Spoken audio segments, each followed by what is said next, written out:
ओम नमः सिद्धेभ्यः। नमो अरिहन्ताणं, नमो सिद्धाणं, नमो आयर्यं, नमो उवज्जायां, नमो लोये सौगसाहूणं। मंगलम भगवान वीरो, मंगलम गौतमो मुनि, मंगलम कुंदकुंदार्यो, जैन धर्मोस्तु मंगलम। सर्वमंगल्यं सर्वकल्याणकारकं, प्रधानं सर्वधर्माणां, जैनं जयतु शासनं, जैनं जयतु शासनं।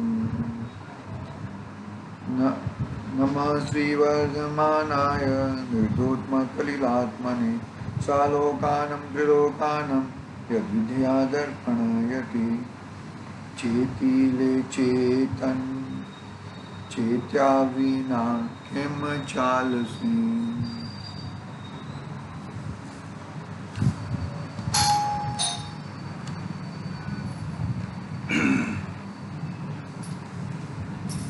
रत्नाकरण सावकाचार्य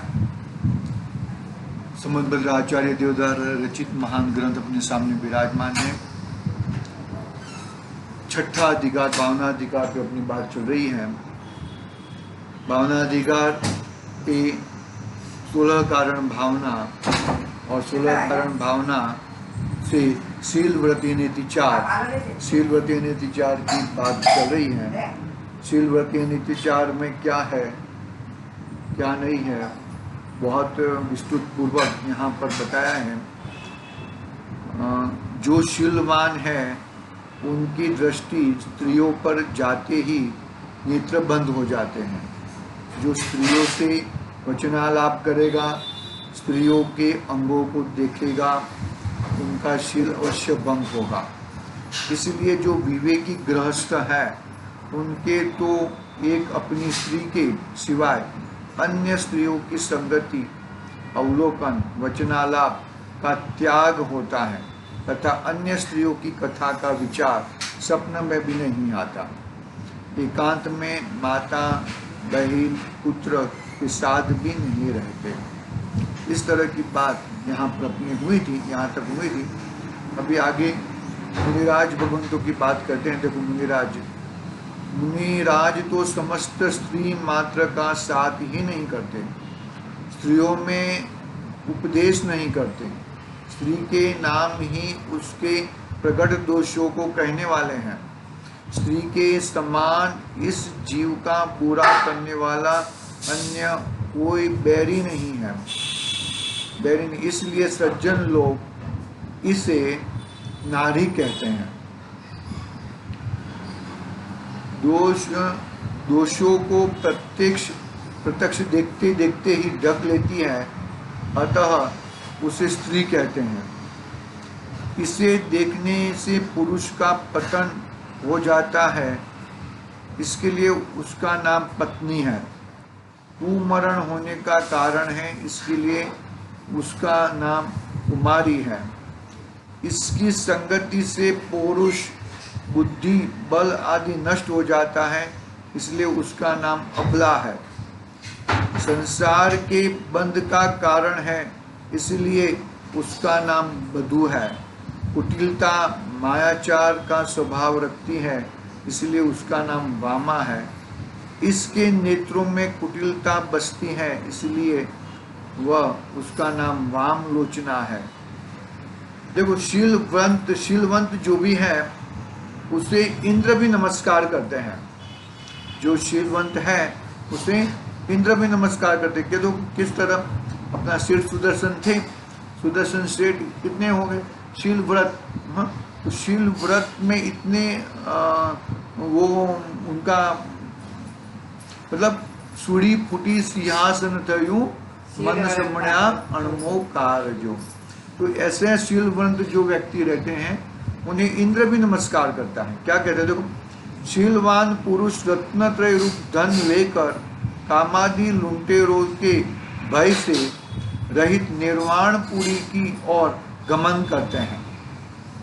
शेर सुदर्शन भी मोक्ष चले गए ना, तो मुनि महाराज सही मुनि महाराज होके मोक्ष में गए, वहां पे उनका है ना, पटना में है ना उनका पगला। हाँ पगला है। शील व्रत पुरुष रत्नत्रय रूप धन लेकर कामादि लुटेरों के भय से रहित निर्वाण पुरी की ओर गमन करते हैं। शील से भूषित, रूप रहित भी हो, मलिन हो, रोगादि सहित हो, तो भी अपनी संगति के से सभी सभाजनों को मोहित करता है। शील रहित व्यभिचारी पुरुष के कामदेव समान रूप हो तो भी लोग उस पर थू थू कार ही करते हैं, उसका नाम कुशील है। तो जो कुशील है वो तो भले कामदेव जैसा रूप हो वो हो तो भी उसका कोई गणना नहीं है, कुशील की कोई गणना नहीं। और शीलवान को तो इंद्र भी नमस्कार करते हैं। तो शील का स्वभाव क्या है? कामी पुरुष, कामी मनुष्य का शील जो आत्मा का स्वभाव है वह खोटा होता है, हो जाता है, इसलिए उसको कुशील कहते हैं। जो कामी पुरुष है उसका शील जो आत्मा का स्वभाव है वह खोटा हो जाता है, इसलिए उसको कुशील कहते हैं। कामी मनुष्य धर्म से, आत्मा के स्वभाव से, व्यवहार की शुद्धता से रहित हो जाता है, इसलिए उसे व्यभिचारी कहते हैं। इसके समान जगत में अन्य खोटा कर्म नहीं है, इसलिए काम को कुकर्म कहते हैं। काम सेवन के समय में मनुष्य पशु के समान हो जाता है, इसलिए उसको पशु कर्म कहते हैं। ब्रह्म अर्थात आत्मा का ज्ञान दर्शन आदि स्वभाव का इससे घात होता है, अतः उसे अब्रह्म कहते हैं।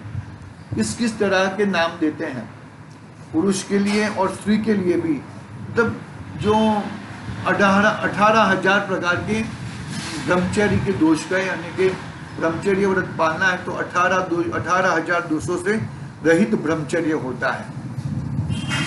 जो ब्रह्म अथवा अर्थात आत्मा ज्ञान दर्शन आदि स्वभाव का इससे घात होता है, अतः उसे अब्रह्म कहते हैं।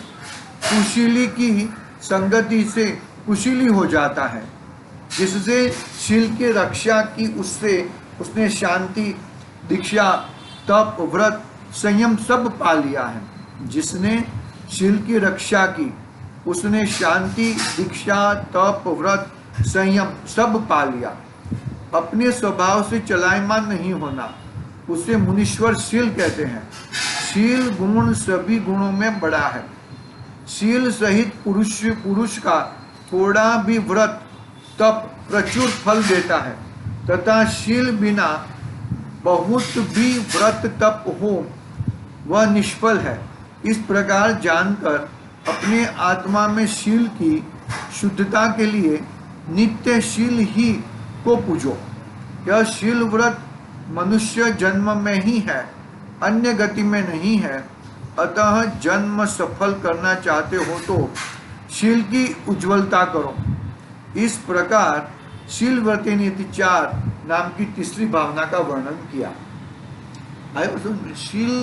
शील का तो जगत में प्रख्यात रहता है और कुशील का तो कोई विश्वास नहीं करता, तो हमें कुशीलता को टालनी चाहिए।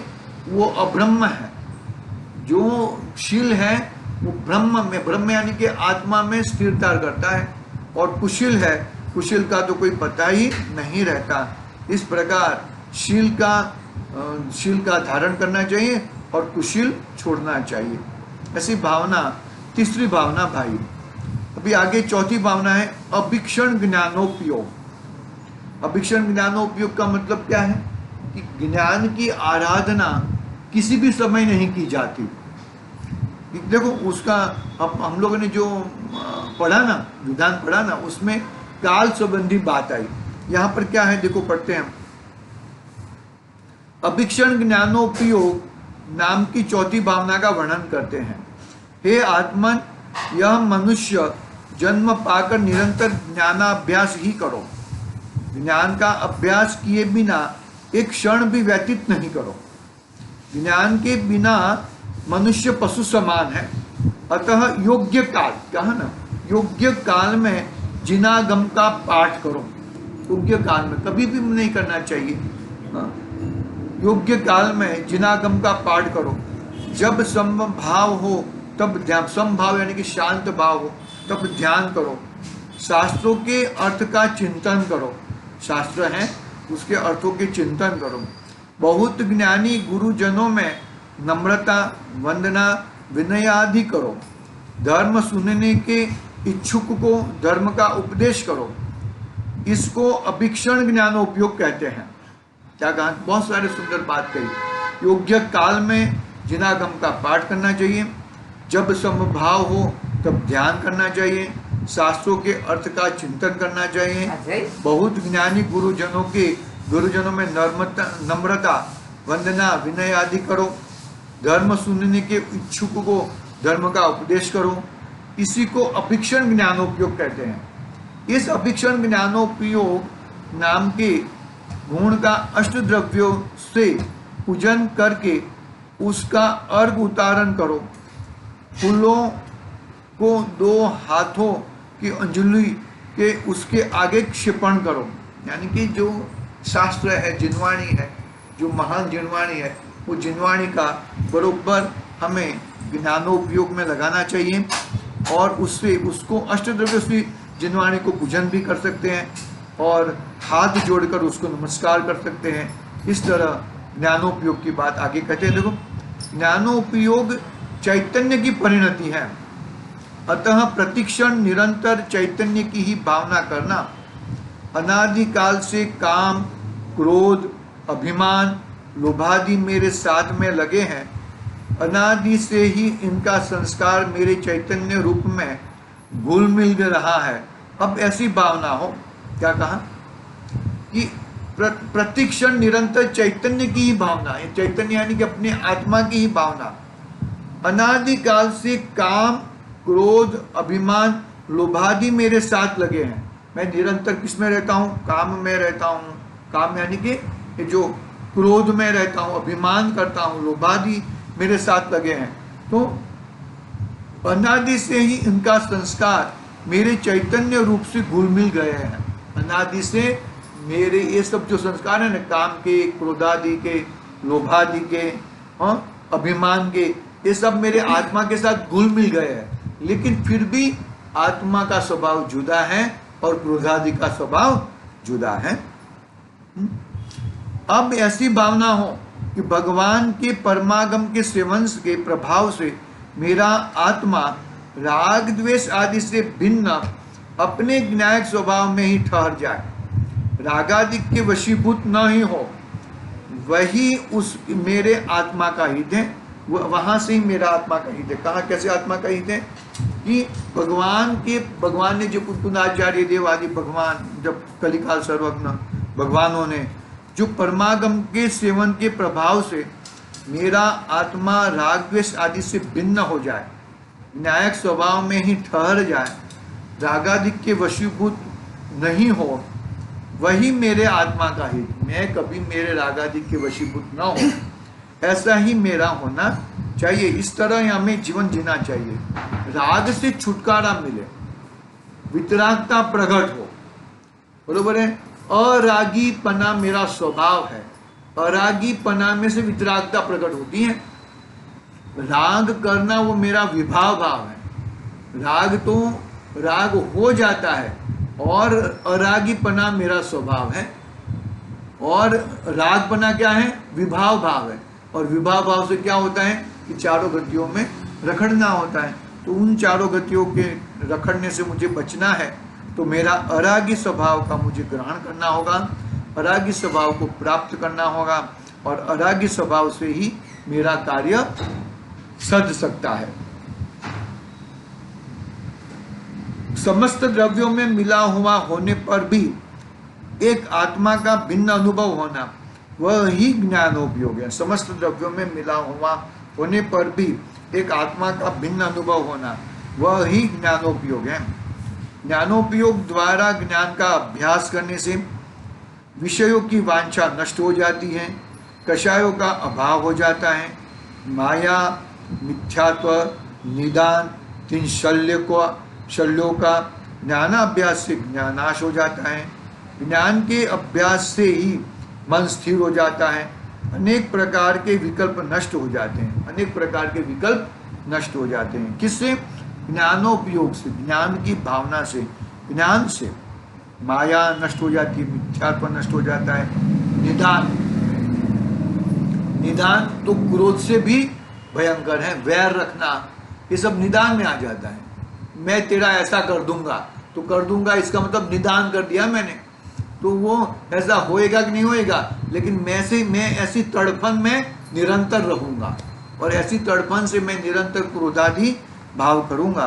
तो ऐसे क्रोधादि भावों को मुझे छोड़ना है और अपने मन के अंदर अपने स्वरूप में मुझे जमना है।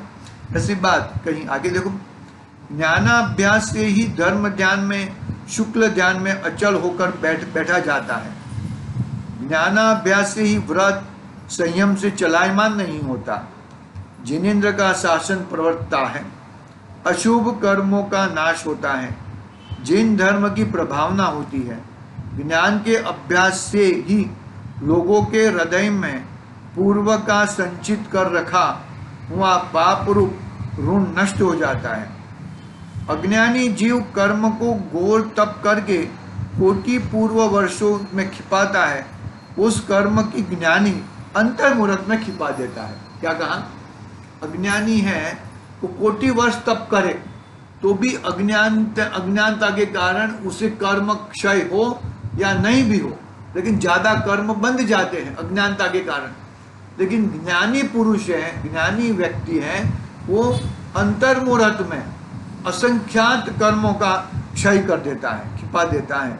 वो ज्ञान की भावना है, ज्ञान में रहना, मेरा ज्ञान स्वभाव में रहना, वही मेरा कार्य है। इसके अलावा मैं और कुछ भी कर सकता भी नहीं, वो भी एक बात है। ज्ञान के अलावा ज्ञानानंदित करोति किम, ज्ञान के अलावा मैं और कुछ कर सकता नहीं हूँ, ऐसा है। ज्ञान रहित राजपुत्र का भी निरादर होता है। ज्ञान नहीं रहा ना तो राजा का पुत्र रहा ना तो उसको भी कोई गिनता नहीं है। ज्ञान समान कोई धन नहीं, बरोबर है। ज्ञान की पूजा होती है ना, ज्ञान की पूजा होती है, ज्ञान समान कोई धन नहीं। ज्ञान के दान समान कोई दान नहीं, शास्त्र दान कहो, ज्ञान दान कहो, उसके समान कोई दान नहीं। दुखित जीवों को सदा ज्ञान का ही शरण है। जो भी दुखी है उसको ज्ञान का ही शरण लेना चाहिए, ज्ञान का शरण लेना चाहिए। ज्ञान ही स्वदेश में परदेश में आदर कराने वाला परम धन है। ज्ञान ही स्वदेश में, अपने देश में और परदेश में आदर कराने वाला है। ज्ञान धन कोई चुरा सकता नहीं, कोई चोर चुरा सकता नहीं है। ज्ञान को कोई चुरा सकता है, पैसा चुरा जाएगा, लक्ष्मी चुरा जाएगा, और कोई चीज हड़प लेगा, लेकिन ज्ञान को कोई हड़प सकता नहीं है, क्योंकि ज्ञान मेरा गुण है, ज्ञान मेरा स्वभाव है। हाँ देखो आगे क्या कहते हैं, कोई जो लूटने वाला लूट नहीं सकता, खोसने वाला खोस नहीं सकता, किसी को देने से घटता नहीं है।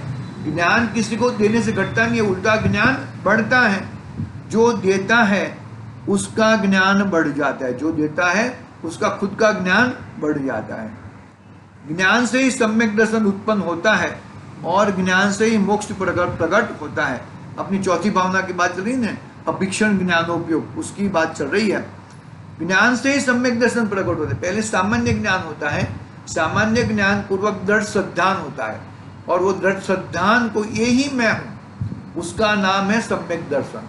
और सम्यक दर्शन पूर्वक ही सम्यक ज्ञान होता है, और सम्यक ज्ञान, सम्यक दर्शन, सम्यक ज्ञान पूर्वक सम्यक चारित्र होता है, और सम्यक चारित्र पूर्वक मोक्ष की प्रकटता होती है, संपूर्ण वितरागता प्रकट होती है और सर्वज्ञता प्रकट होती है। तो ज्ञान से ही मोक्ष प्रकट होता है। सम्यक ज्ञान आत्मा का अविनाशी स्वाधीन धन है। ज्ञान के बिना समुद्र में डूबने वाले को हस्तावलंबन देकर कौन रक्षा कर सकता है।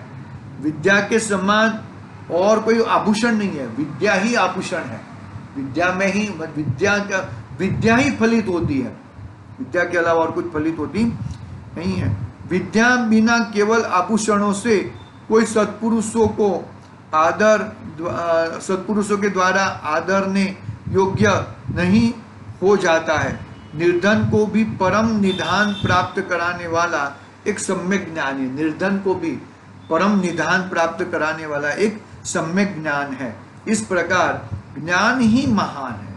ज्ञान के अलावा और कुछ महान नहीं है। ज्ञान से सब कुछ होता है।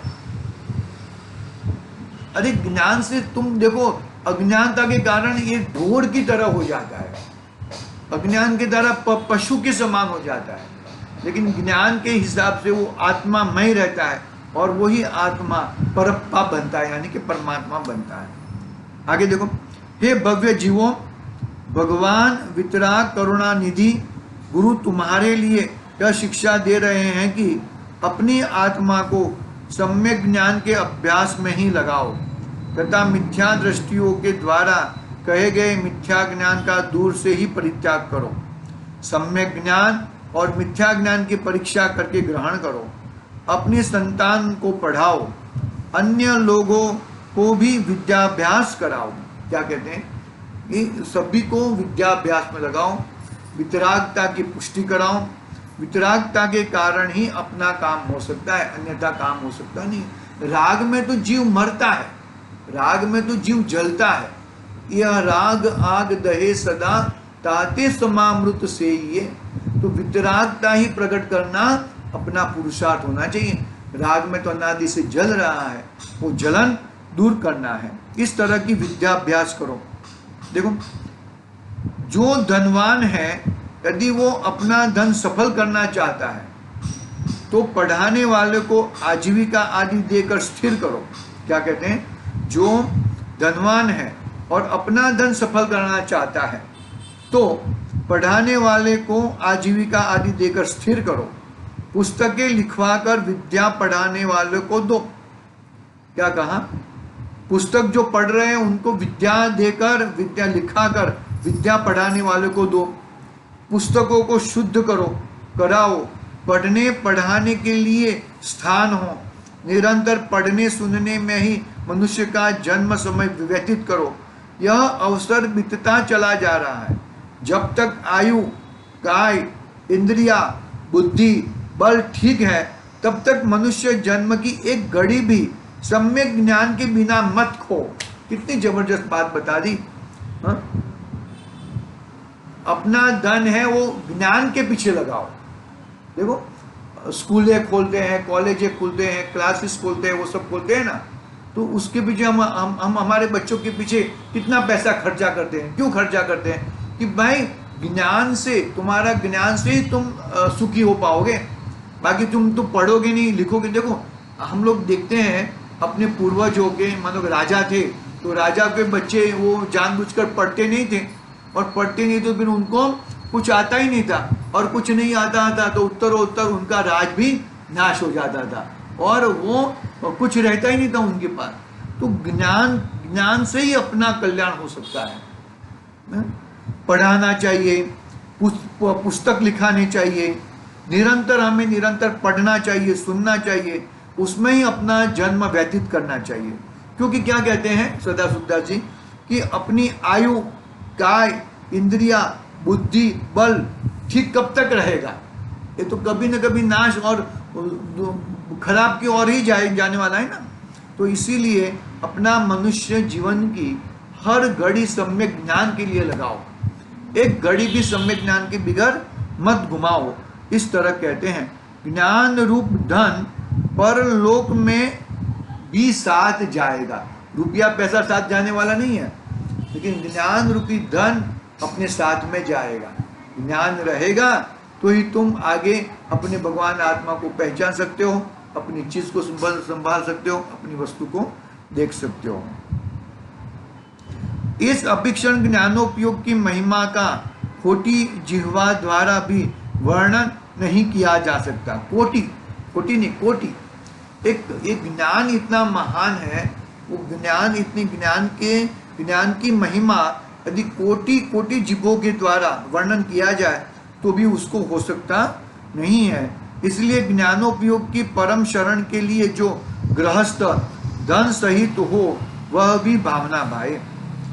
अर्ध उतारण करे और जो ग्रह के त्यागी हो वे भी निरंतर भावना भाए। जो ग्रह जिसने त्याग दिया है, मुनिराज बन गए, वो भी ज्ञान की भावना भाए। ज्ञान के अलावा और कुछ क्यों, ज्ञान की इतनी महिमा क्यों करते हैं कि भाई आत्मा है वो ज्ञान शरीरी है। आत्मा कोई ये देह शरीरी तो संसार है, तो देह तो विनश्वर है, लेकिन ज्ञान अविनश्वर है, वो परमानेंट रहने वाला है और ज्ञान उसका स्वभाव है। जो ग्रह त्यागी हो वे भी निरंतर यही ज्ञानोपयोग की भावना भाए। इस प्रकार यह अभिक्षण ज्ञानोपयोग की चौथी भावना का वर्णन किया। 4 प्रकार की भावना का बात हुआ, 16 कारण भावना की चौथी भावना हुई। आज हमने 16 कारण विधान भी किया ना, तो उसमें भी ये सब अभिक्षण ज्ञानोपयोग, ज्ञान भावना। निरंतर हमारा निरंतर ज्ञान में ही अपना जीवन रहना चाहिए, बाहरी कोई जीवन जीना जाना नहीं है। ठीक है, हम कल पढ़ेंगे संवेग भावना। आज के लिए ओम नमः सिद्धि व्याहम निज निधि।